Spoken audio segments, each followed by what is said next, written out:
Hello, everybody. It's Stephen and Walter here for another episode of So Chatty, episode 151 for August the 9th, 2024, take two.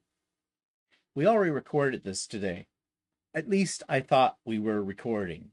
It didn't record. Is there anywhere it says recording there? Yeah, it's there. It's recording now. We made sure of that. So that's why if you're used to us coming out with this or dropping this onto YouTube by about 4 o'clock in the afternoon, well, it's a little late today. And that's why, because I'm an idiot. Walter distracted me. That was what the problem was. Yeah, I'm going to blame it on Walter. Okay, so today we're going to continue our discussion of how we use our sergers.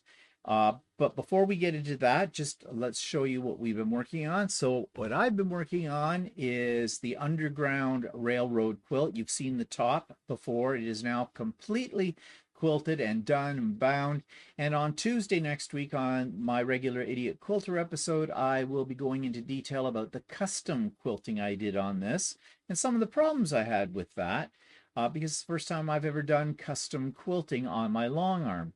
And I also finished up, and you've seen this top before. This was from Stephanie and Shannon's virtual retreat about a month ago. And this is Stephanie's pattern called the Windmill Picnic. It is Windmill Picnic. I think that's what it's called. No, sorry, Pinwheel. Pinwheel Picnic. Yeah, quilt. And I've got little swirls here. And I tried to say to Walter, I picked that design on purpose to look like wind blowing the little pinwheels. He said, I didn't. No, you said that somebody else said it looked like wind. Yeah, they did. And I said, that was the look I was going for. Well, no, it wasn't. You just happened to pick that. No, I didn't just happen to pick it. I had a plan. I thought of that. I wanted something that would look like that or whatever. Yeah, you tell me you don't believe me. You don't know what goes on in my head. That's for sure. But anyways, so what have you got to show us? What have I have been very slowly working on this shirt, and I'm sure other people have seen it. So it's getting there. I still have a pocket to put on, and I have put buttons on it, but that's it. Yeah, it should be ready for winter. Yeah, I know. The way I'm going at this one, it's not been too speedy. I suggested to Walter when we tried to tape this the first time that he should, his signature mark on his shirts is his invisible pocket. Well, he could do invisible long sleeves that are detachable. Oh, good. Using a hidden zipper kind of thing. That would be cool. How many people think that would be cool? No. Comments below. No. He doesn't like a challenge. I will do a long sleeve for you if you want. Well, I only have one. I've never worn it. You wore, because I wore you're too fat for it now. I don't think we've lost weight since our diet. You might be able to fit in it now. I fit in it before too, with no problem. Okay, well, anyway. You make them generous. Okay. I mean, it's a pot calling the kettle fat, really. I've lost 15 pounds. Yeah, where? Between your ears? What? Well, you did get a haircut today. That's why we didn't do this sooner afterwards, because Walter had to go out and get his hair cut. Number one, was it A or B this time? Do you alternate between months? Whatever. Okay, let's move on with announcements. Sewing with Stephanie and Stephen Wednesday as usual, but it won't be as usual. This past week, there was only me, no Stephanie, because Stephanie's down in Texas at Stitch in Heaven doing a retreat, and I think she's down there with Rob Appel. No, they're not having an affair or anything like that. Not that we know of. Well, yeah, I don't know. She was real friendly with them on the cruise. Nudge, nudge, wink, wink. I wonder if Keith knows about this. No, of course not. That's not the way it is. But yeah, she is. And Rob Appel is teaching at this retreat as well. So I'm sure she'll come back with lots of stories. And hopefully she took some video, because I think she had a tour of the Fort Worth, that's the one she gets the package from every month. Their warehouse or something. I think. I could be wrong, but I thought she would. And so I'm hoping she's taken some video, because it'd be kind of cool to see that. But anyway, she will be here on Wednesday. I will not, because Walter and I are on our way on Wednesday to the Royal Ontario Museum in downtown Toronto to see a very special quilt display of quilts that they have in storage and the stories behind them. So these are old quilts. This is not your typical quilt show. So we're going to go down and see that. And So Stephanie will be manning the fort on her own, and I'm sure she's quite capable of doing that without any problem. But here's the kicker for you, those of you that decide to come to it. I always put the link in my show notes, but that link is not in the show notes for this one today, but there will be one next week. Watch for it, but it will be different from the usual one. There's a technical problem with Zoom when it involves two different people with two different accounts and things like that. So Stephanie will send me the link. I will post it in the show notes for my videos next week as soon as I get it. And she'll have it on her channel as well. And usually I think she puts it in her About tab. So if you click on that, you should be able to find it if you're looking for it. But it will be different from the usual one. The next week after that, we will go back to the usual link, and that'll be posted in my show notes again for that. Have you got that? Did you take notes? Will you remember? Okay. Did I confuse you? If I did, that was my goal. Okay, pop-up sew day we just had on Saturday. I think it was a good time had by all. More people there than I really expected because for us in Canada, it was a long weekend. Although the weather was a little iffy depending on where you were located. I know, especially down in the States and quite a few of the areas, people were saying they were having blackouts. Power was going, their internet was popping in and popping out. So anyways, though, we had a good time, got things done as we always do. Next pop-up sew day, well, I'm hoping to have one before August is over with, so in a couple of more weeks' time, but I haven't decided for sure. And as soon as I do, I'll let you know. Okay, so want to show you what I have done with, oops, I need it, just a sec. Okay, so Walter's going to show you, first of all, how he usually uses his serger.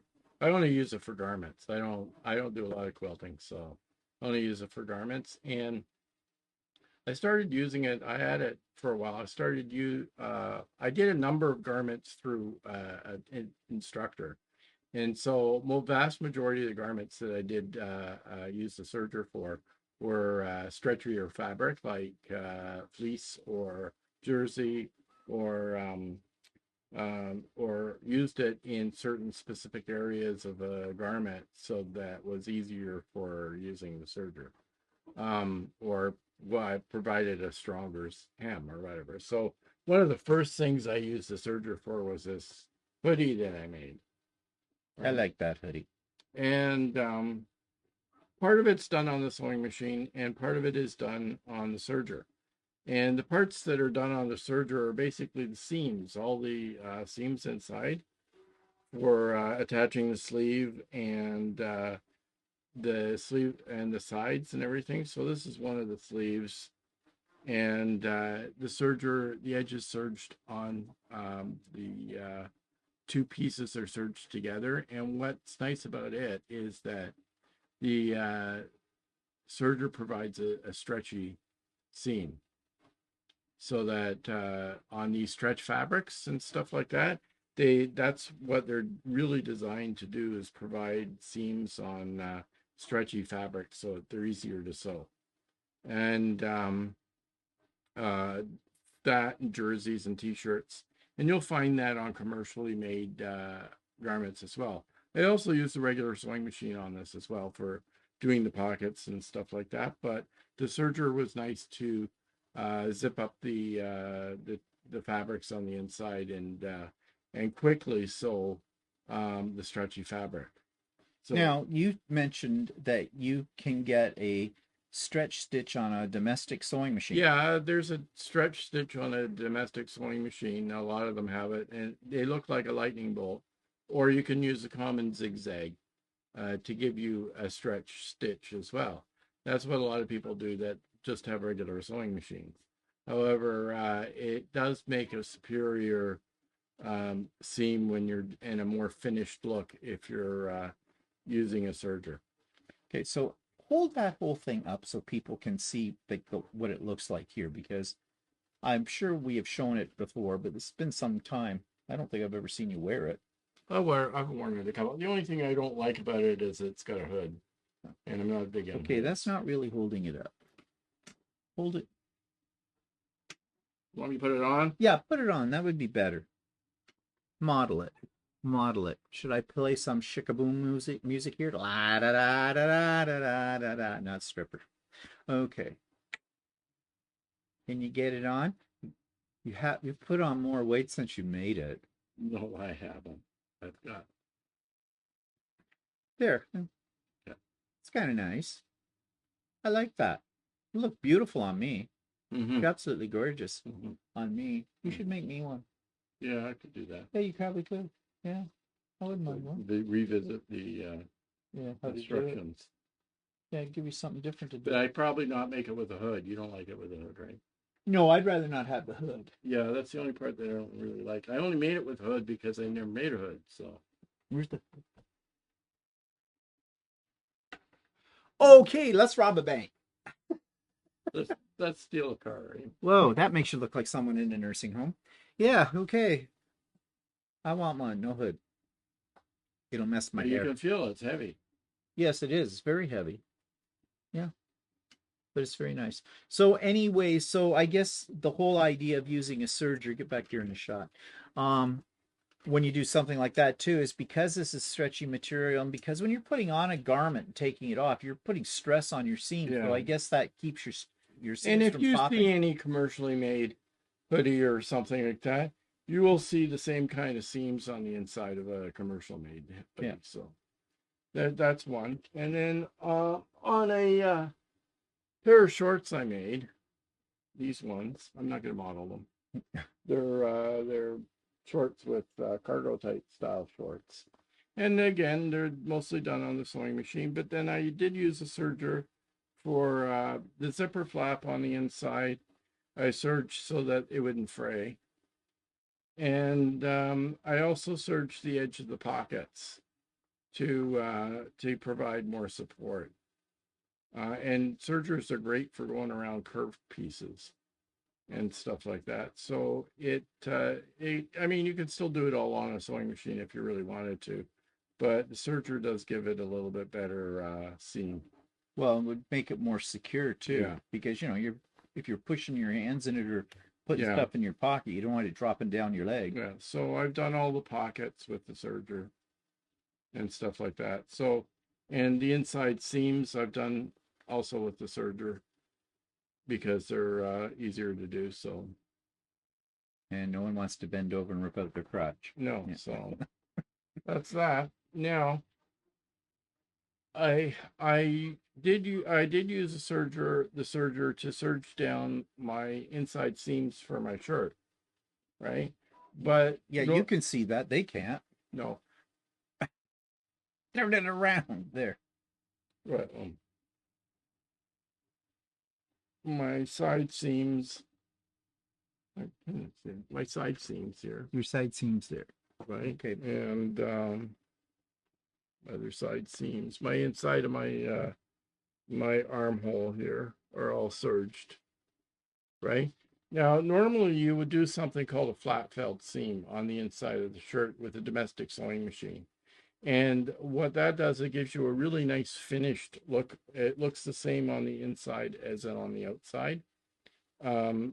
It gives you a nicer finished seam, but this one's a little easier to do. So I like doing it with a serger because it's easier and faster, and I take long enough to do one of these shirts. I don't need it to take any longer to do it. One of my first shirts I did it without the serger, and I did a flat felt seam. Unfortunately, this is a batik, but this is an inside seam on a flat felt seam, and you can see it looks just like the outside. But that was done on the domestic sewing machine. That's done on a domestic sewing machine. So it doesn't mean that you can't do one of these shirts. It doesn't mean that you can't make one of these shirts if you don't have a serger. The serger just makes it faster. The serger just makes it easier for me. Faster and easier. So I do something called a faux flat felt seam in here, which I serge the edges of the fabric and then stitch it down on the outside to make it look like it's got a flat felt seam on the inside. Well, okay, so for those of you that do sew garments, probably a lot of you, if you sew garments on a regular basis, probably already have a serger and know all this. But some of you might not. So anyways, we thought we'd talk about it. Now, Walter said the faux, what you call it, a faux flat felt yeah. seam. Well, keeping on the theme faux, I'm going to talk a little bit about using my serger in combination with my embroidery machine to create napkins that have faux cut work. What is cut work, you might ask? Cut work is actually a very old technique for doing decorative stitching and lace work, and it's where you basically cut out a piece of your napkin. I'll hold this up so you can see the light coming through that. And you cut away the fabric and then you fill it in with embroidery or lace work. A lot of work, hand done. Now, on a sewing machine, you can buy, at least I know for Janome you can. I've never ever bought them and never attempted to. You can buy cut work needles. And what it is a combination of a straight needle and a blade. And the blade actually, I don't know exactly how it works, how you set it up, but it will cut away the fabric while you're stitching, a decorative stitch and things like that. But I go the modern way. And I use, as I said, my serger first to make the napkin. So, you know, napkins are expensive. And that's why I started to use a serger, because we use cloth napkins all the time. When I say we, I use a cloth napkin. Walter's is just a decorative piece to the table that gets never touched. But I grew up with napkins, so I use a So when napkin. you make that, what do you do the serge? Do you serge the napkin part first and then do the cut work part? Yes. So this is a fat quarter white, and I serged all the way around. I did a 3-thread, and I did a rolled hem, which is 3 threads in your serger. And you can see I set it up so it's a fairly tight. It's hard to see a white on white. Is that a single sheet or is that That's double? a single. You can do them singularly. If your fabric has body to it, that you can just do a single layer, but I have done them in a double layer too, which actually makes probably a nicer napkin because they're double thickness. But you just do the same thing. You put the 2 pieces together, right sides together, and you do a rolled hem. And all sergers can be set up to do a rolled hem. Check your manual for how to do that. It's not difficult. But then when you've gone all the way around the edges, then you can put it onto your embroidery machine. I bought the file to do this particular design. You just follow the instructions. Now, I have made a video showing you how I made this. The video runs about 22 minutes long. I take you right from the beginning of when I grabbed my fat quarter and pressed it, right to the end where it finished up all of this. And there's a little boo-boo in the video because I had to cut away my water-soluble stabilizer. That's all explained in the video for you. And I turned around and said, be very careful when you're cutting that away because you could cut into your napkin. And as soon as I said that, well, you'll see it in the video. You'll know what I did. But anyways, but you can make very elegant napkins. And you know, if you're looking for Christmas gifts or hostess gifts or something like that, if you've got an embroidery machine and a serger, you can knock off a set of these in not too much time. Mind you, it took about 55 minutes for this part to get sewn out on my embroidery machine, but it isn't hard. Anybody can do it. And, you know, you want napkins for certain special occasions, you know, Christmas or something like that. And I You have could done even embroider "I'm an idiot" on them. Yes, you could do that. There's so many items, but it's the combination of the machines. Yes, you can just make a napkin on your serger. You don't have to get fancy. You need some cloth napkins for everyday use or something like that. You've got some nice fabric. Doesn't have to be white. You can knock off a set of 4 or 8 of those napkins in. Yeah, without the cut work. Without the cut work, within 20 minutes. Yeah, you get some nice decorative fabric or like Christmas fabric or whatever. You can make a set of Christmas napkins in no time at all. Yeah. So I have a video showing you this process. I did fast forward through the embroidery part, so you don't have to sit there. But I do warn you, it's about 22 minutes long. And, you know, pause the video now, get something to drink, and then come back and watch it. Okay, so I'm going to put that in here right now. Okay, so for making a napkin, what I do is, first of all, I take a fat quarter. You don't need to use a fat quarter. You could use yardage, not a yardage. And I will trim it to make it square, 18 by 18 inches, because usually a fat quarter is 18 inches by 22 inches. So that seems to be a decent size to work with to make a decent sized napkin.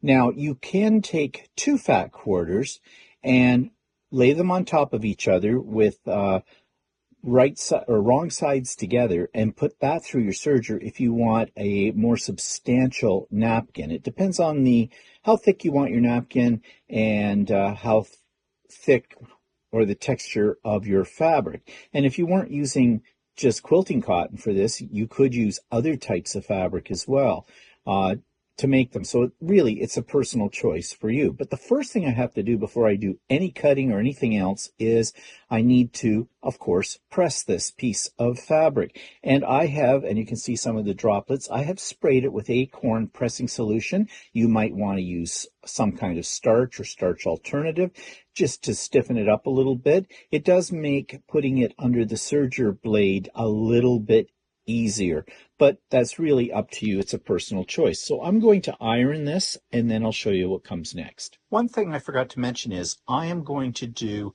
a napkin that has what I call a faux cut design to it.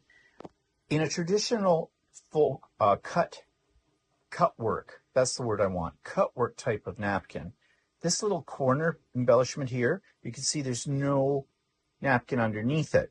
So basically, there are special knife needles you can get for your sewing machine that will cut away the fabric when it's sewing whatever it's sewing. But my embroidery machine doesn't do that. But instead, I found this design, and this is why I call it a faux cut work method, because I will physically cut away the part that I want to get rid of and then stitch this. And you'll see how that's done in a few moments. But right now, this is the type of napkin I'm making. Can you make other napkins? Yes, of course. You could monogram in the corner of your napkin, in your embroidery machine. You could put a design in the center of the napkin, that kind of thing. You could do all four corners, do two corners. It's up to you how you want to design them. But what I'm going to show you today is how I serge this to prepare it for doing the embroidery, and I'll show you how I do the embroidery on the embroidery machine. So technically I am using two machines to create this napkin. I'm using my serger and I'm using my embroidery machine. So this is my serger, and I have it all threaded and ready to go, and we already talked about threading in the last video, so I'm not going to bother taking you through that again. But I'm all set up, I'm ready to go, and I'm just going to check to see that my chain stitch is coming out okay. So,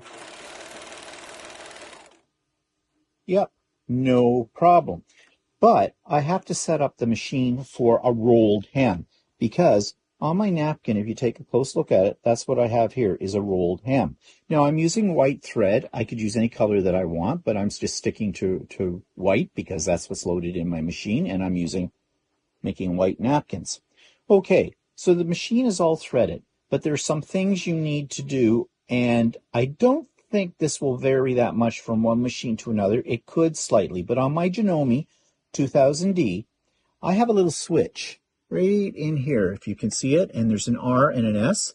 That's the standard stitch, is what the S stands for. R stands for rolled hem. So I need to have it in that position, and I have to go to the adjustment dial here, and on the dial, you see these are all numbers which broaden or narrow your stitch, but for the rolled hem, I go to the R, and there's a little indicator right here on the side.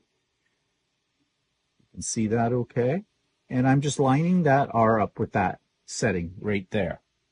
I'm not going to touch any of these other adjustments. Those are for fine tuning. I don't need to worry about that. They're right where I want them. I also can adjust the stitch here for a standard stitch or one that's a little tighter. I like a little tighter stitch when I'm doing a rolled hem, so I'm going to leave that set at tight. So the machine is ready to go. So I'm just going to switch cameras so you can see how I do the rolled hem on my piece of fabric. Okay, so everything's ready to go here, but I want to do a test piece first. So I have a piece of scrap fabric, the same as the fabric I'm going to use to make the actual napkin. And I'm just going to line it up here. Now you can see there's lines along my plate, my foot plate. And what I usually do is I use those lines to keep my edge straight. There is not a guide on this. Now you might be able to get one. I need to investigate that because I think that might help. Although I'm not sure how the guide would work when you've got the blade here, but that's a topic for another day. There are markings along here, as you can see too. This says 5/8. So this one right here looks like it is about a little less. That's probably 3/8. So somewhere in between here would be 1/2 inch. But I just usually just line it up along the edge of the, whatever you call this. I guess that's the table. Okay. To get it started, I just push a little bit under the corner, or the corner of the napkin under this. And so now I'm just going to step on my foot pedal and away we go.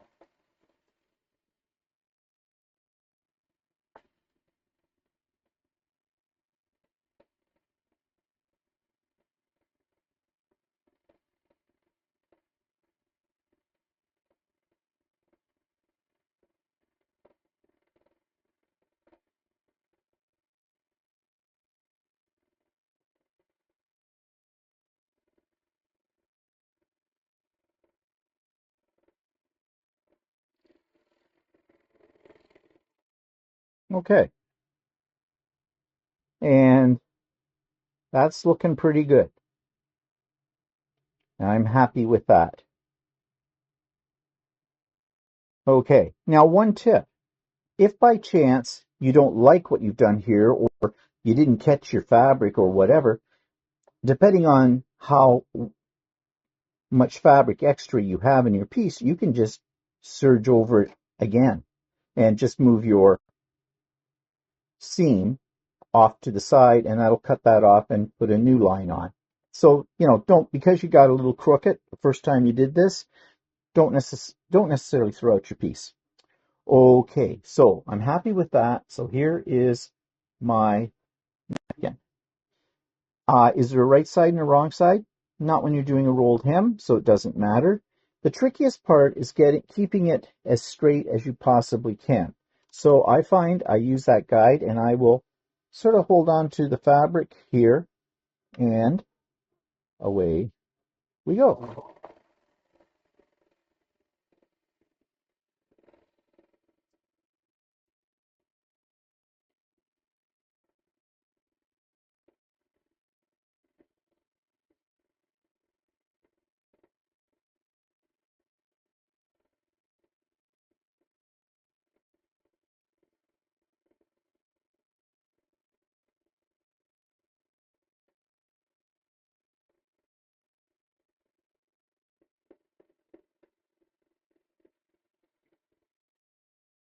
Okay, so I've got one edge done, and you notice I didn't try to turn the fabric or anything. I just went right off the edge. So now I'm going to I inspect it. Everything looks good. So now we're just going to do another edge. Same procedure. Oops. This is why you got to lift it up a little bit, get it closer to the blade, because the feed dogs didn't engage. Okay.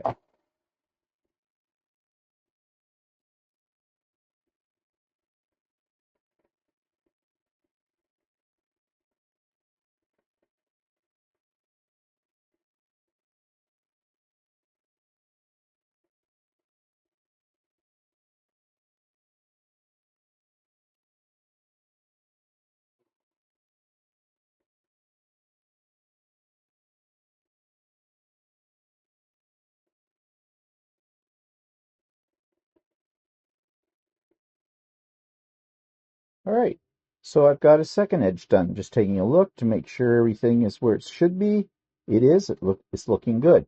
So what I'm going to do is I'm going to continue to the other two edges. So I have my rolled hem all the way around, and then I'll show you what we want to do next. So here's my napkin laid out. I just gave it a little bit of a light press, but you'll notice that we have some thread hanging off each of the corners. That's just the chain stitch.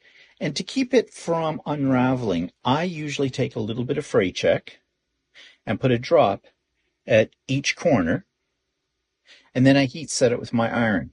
And then I take a pair of snips, and I'll just snip. Awkward when I'm holding a camera, but I'll just snip those off, being careful not to cut into my rolled hem stitches. So just like that. So that's what I'm going to do to those other three corners, and then I'm going to show you what we need to prepare in order to do the faux cut work embroidered detail. Okay, so now we're going to do the embroidered detail, and this came from OESD, and you buy them online just like you do with any embroidery pattern, and it has a set of instructions showing you what you have to do.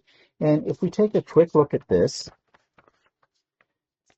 they tell you to hoop up some, they call it aquamesh, I call it water soluble stabilizer, and I have got right here a double layer of stabilizer. This will dissolve in water when we're done.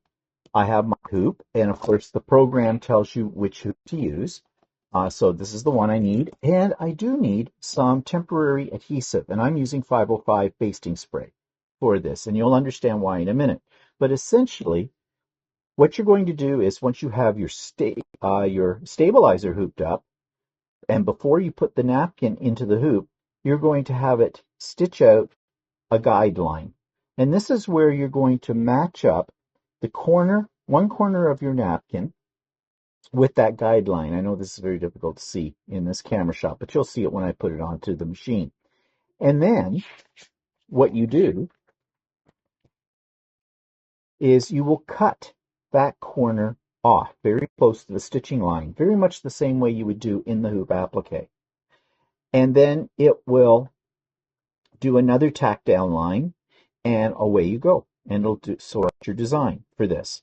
Now, the reason you're using the spray is to keep the napkin on top of the stabilizer in place. That's very, very important. Now, you don't have to use 505. You can use any kind of temporary adhesive. You might even get away with a washable glue stick as well. I haven't tried that, but I think it would probably work because you are going to be washing all of this out of the finished product later. Okay, so let's hoop up our stabilizer. And as I said, I'm using a double layer of water-soluble stabilizer for this. I like to use double layer to start, and if it looks like I need more when it starts doing the stitching out, I will float another piece underneath the hoop, and that's very easy to do. Okay, tighten that up. So now I'm just going to go over to my embroidery machine, and I'm going to stitch out that placement line and show you what you need to do after that. I've already got a dark thread in my machine just for the placement line, and then for all the other embroidery on this napkin, because it's white, I'm going to use an off-white embroidery thread. Okay, so I have my pattern loaded into the embroidery machine. I've secured my hoop with my water-soluble stabilizer, and I've got dark thread, black actually, in my needle. So now I'm going to sew the first placement line.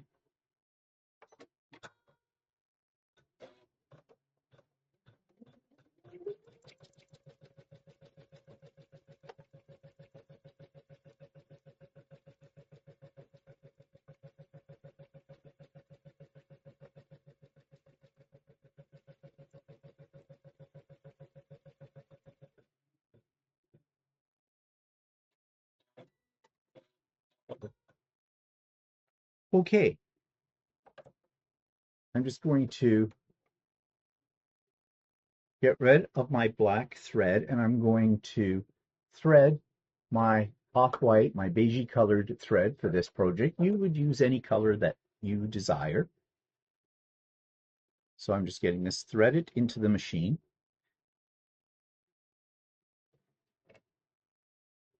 There we go. Okay, I'm threaded. I'm going to lift this up, and now I'm going to show you how to line your napkin corner in with this marking here. So to do that, I'm going to have to take the hoop out of my machine and readjust my camera.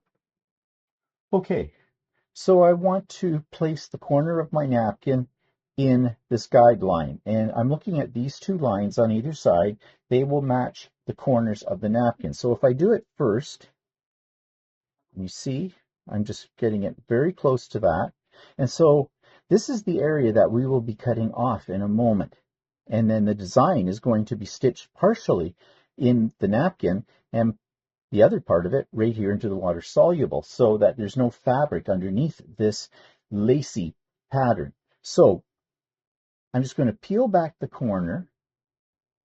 I'm not sure if you can see this. There it is. And I'm just going to lightly give it a little spray of 509 or 505, sorry. I don't need a lot. I just need enough to tack it down, because once the stitches start getting into the corner, it'll hold into the hoop. Okay, just rub that down. So now that is stuck. Now I need to reinsert it into my embroidery machine. Okay, I have my napkin and the hoop inserted into the embroidery machine, and now it's going to stitch out a guideline for cutting off this corner piece. Now I've put my beige thread in here. You could put a darker one, but I think I can see this well enough for cutting. So here we go.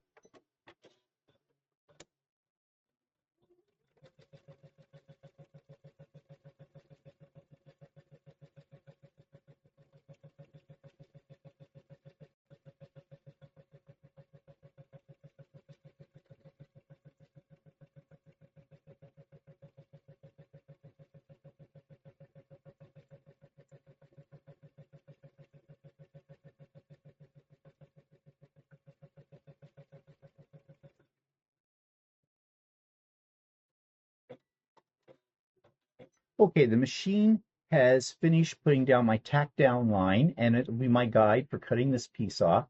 So I'm going to readjust the camera again and show you how I do that.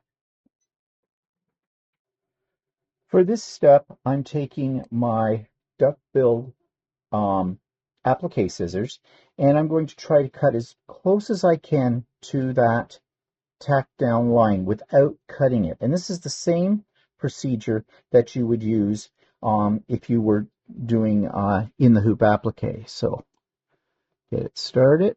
Now I'm going to be moving this around, so it may go out of shot a little bit. I'm trying to get it in there, but you probably have seen this technique used before. If you've done any in the hoop applique, then you are very familiar with what I'm doing right now.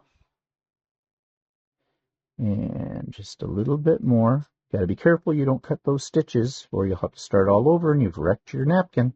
Okay, I've got that piece cut out. Now, as I said, what's going to happen next with the embroidery machine, and I'm not going to run the camera to film every second. This design takes about 20 or 30 minutes to do, but I'll get it started and show you what's happening, and then I'll show you the finished product. But essentially, it's going to do a satin stitch around here. It's going to work out all the design down here for the corner of the napkin, and even puts a little design right here. So I'm going to put this into the embroidery machine and go from there. Okay, so we're all ready. Let's hit the start button. Put down the needle of the foot first.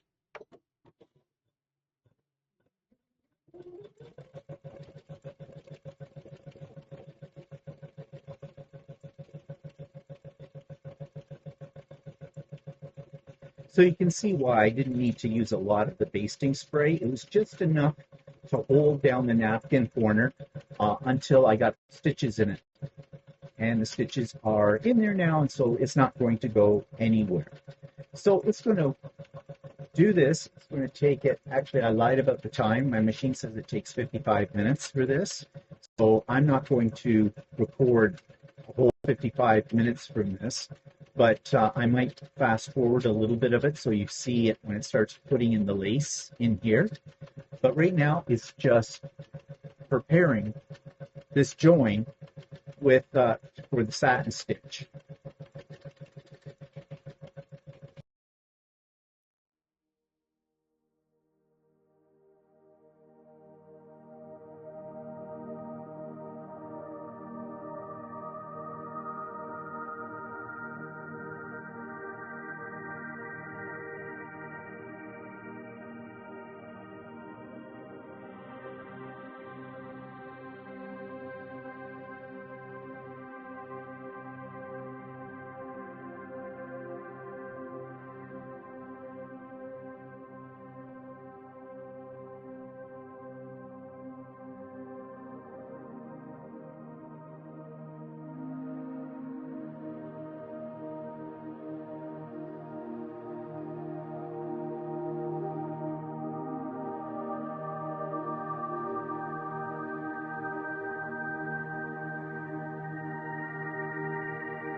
Okay, so the design is now completely finished, as you can see here.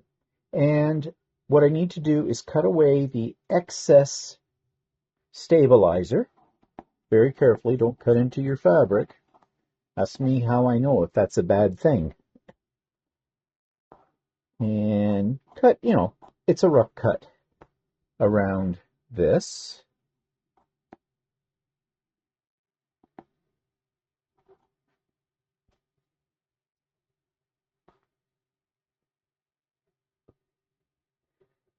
And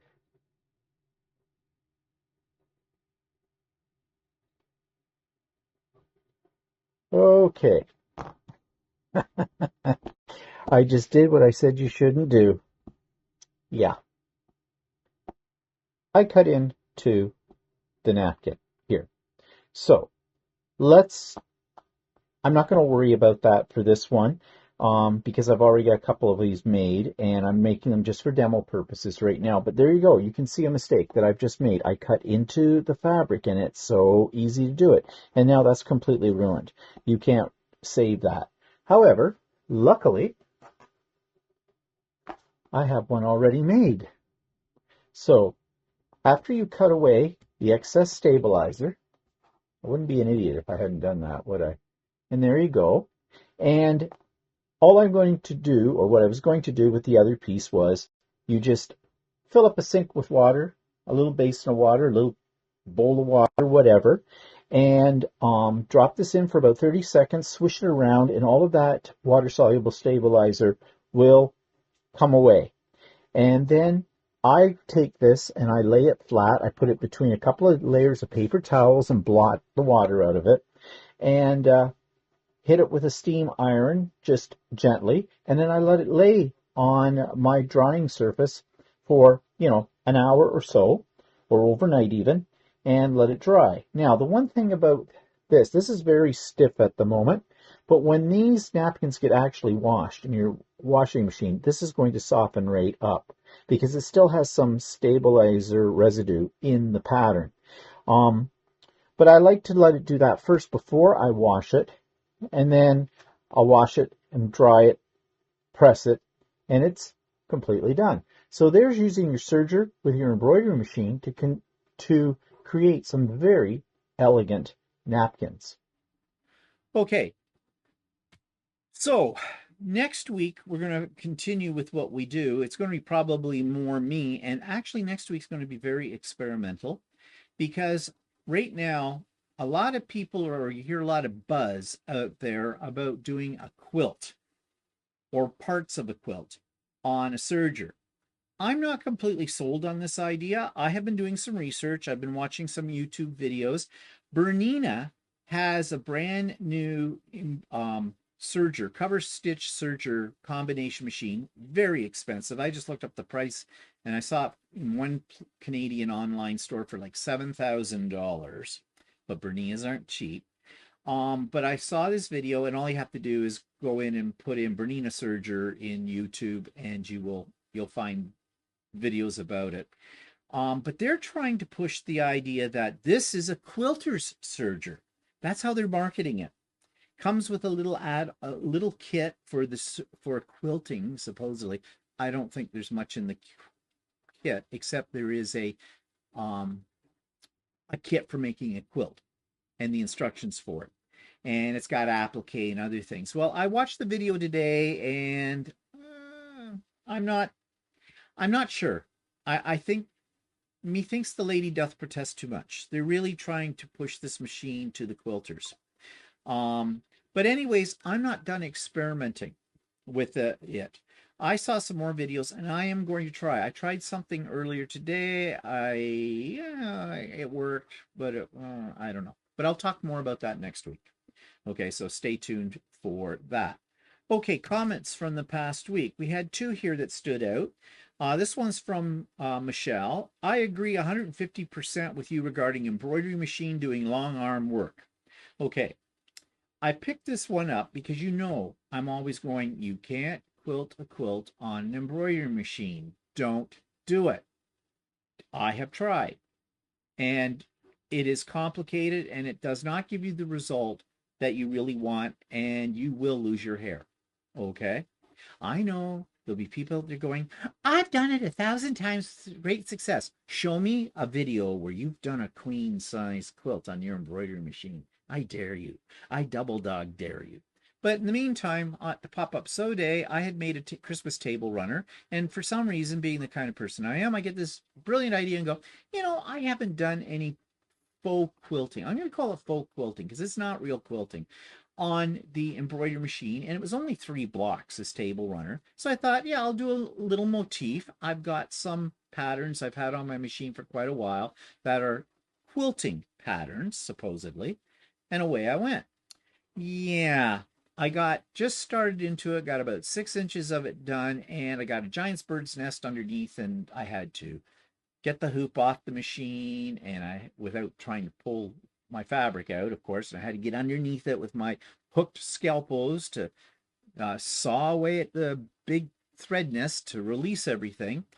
It was a chore. And then I thought, oh, okay, this is going to be a problem because the stitches were so tiny. And I was going through 3 layers, the usual quilt sandwich layers, backing, batting, top. And because of the design of these stitches, they were being pulled way down into the fabric, and that's what was causing the bird's nest. Yes, I could have played around with the tension on my machine, but that's always a last resort. So I said to myself, don't do it this way. Just use the pattern in the blocks without the layers. Put the layers together, do stitch in the ditch to attach the 3 layers together, bind it, done with it, gone. So I decided to pull out the stitches. Well, I couldn't get the seam ripper underneath the stitches because they had been buried down in there, and it was really tight. And then guess what I did? I ripped it. I ripped the top. Yep. And of course, you know what I said at that point. Not very nice words.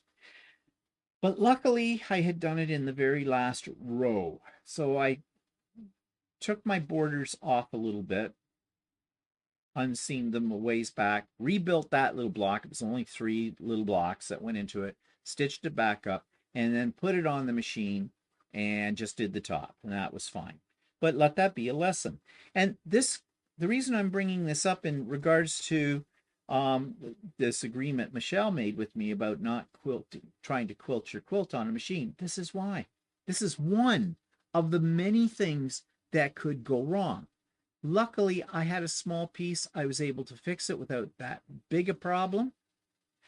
But think if this happened to you in the middle of a quilt when you're working on it. Yeah. Is it worth the risk? I don't think it is.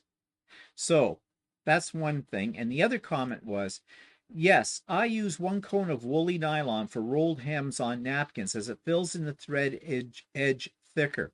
Okay, woolly nylon's got a I've never used woolly nylon. I have seen it. It's fuzzy. It's kind of fuzzy. It's nice looking. I've never tried it. I think I have a clone of it Yeah. somewhere. I've never tried it in my serger, to be quite honest. And probably I should. I should explore different threads in my serger. I haven't really done that. But she says it fills in the edge thicker. And I think what she's talking about is, the rolled hem. That's right here. Now mine is very, very tight, and I know this is very hard to see because I adjusted my serger so it would be.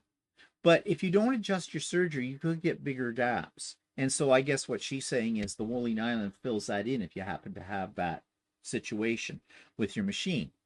But she also says, I only have an old serger and I hate threading the loopers and adjusting the tension, but can not justify an air serger for quilting as I do very little dressmaking anymore. So this person obviously used her serger for making garments. I primarily use the serger for the edge-on piano key borders quilts so the seams don't come apart. Okay, that is a good idea. A piano key border, if you're not familiar with it, is basically rectangles of fabric that are all sewn in a long strip with the rectangles going horizontal, and it looks like a stripe, and it goes all the way around your quilt. Well, the thing is, you have little seams because usually these are only 1.5 to 2.5 inches wide. So you have a whole lot of seams right on the edge of your quilt because it's the outside border, and they can start to pull apart, especially when you mount it onto your long arm, because of the stress of it on the long arm can open up those seams. So if you want to avoid that, you can do what's called a stay stitch, and many quilters do this on their domestic machine, but you could use your serger for this as well. And one of the advantages, if you're got a steady enough hand, is you know how the edges of your fabric start to fray. Well, this would shave, if you got it just up to the blade, just so you don't take off too much fabric on it, you could shave all that off, and that would eliminate some of that. And with the combination of the stay stitch that you've done with the serger, or with, well, the serger will also wrap it, right, with the way you think. So that will secure everything.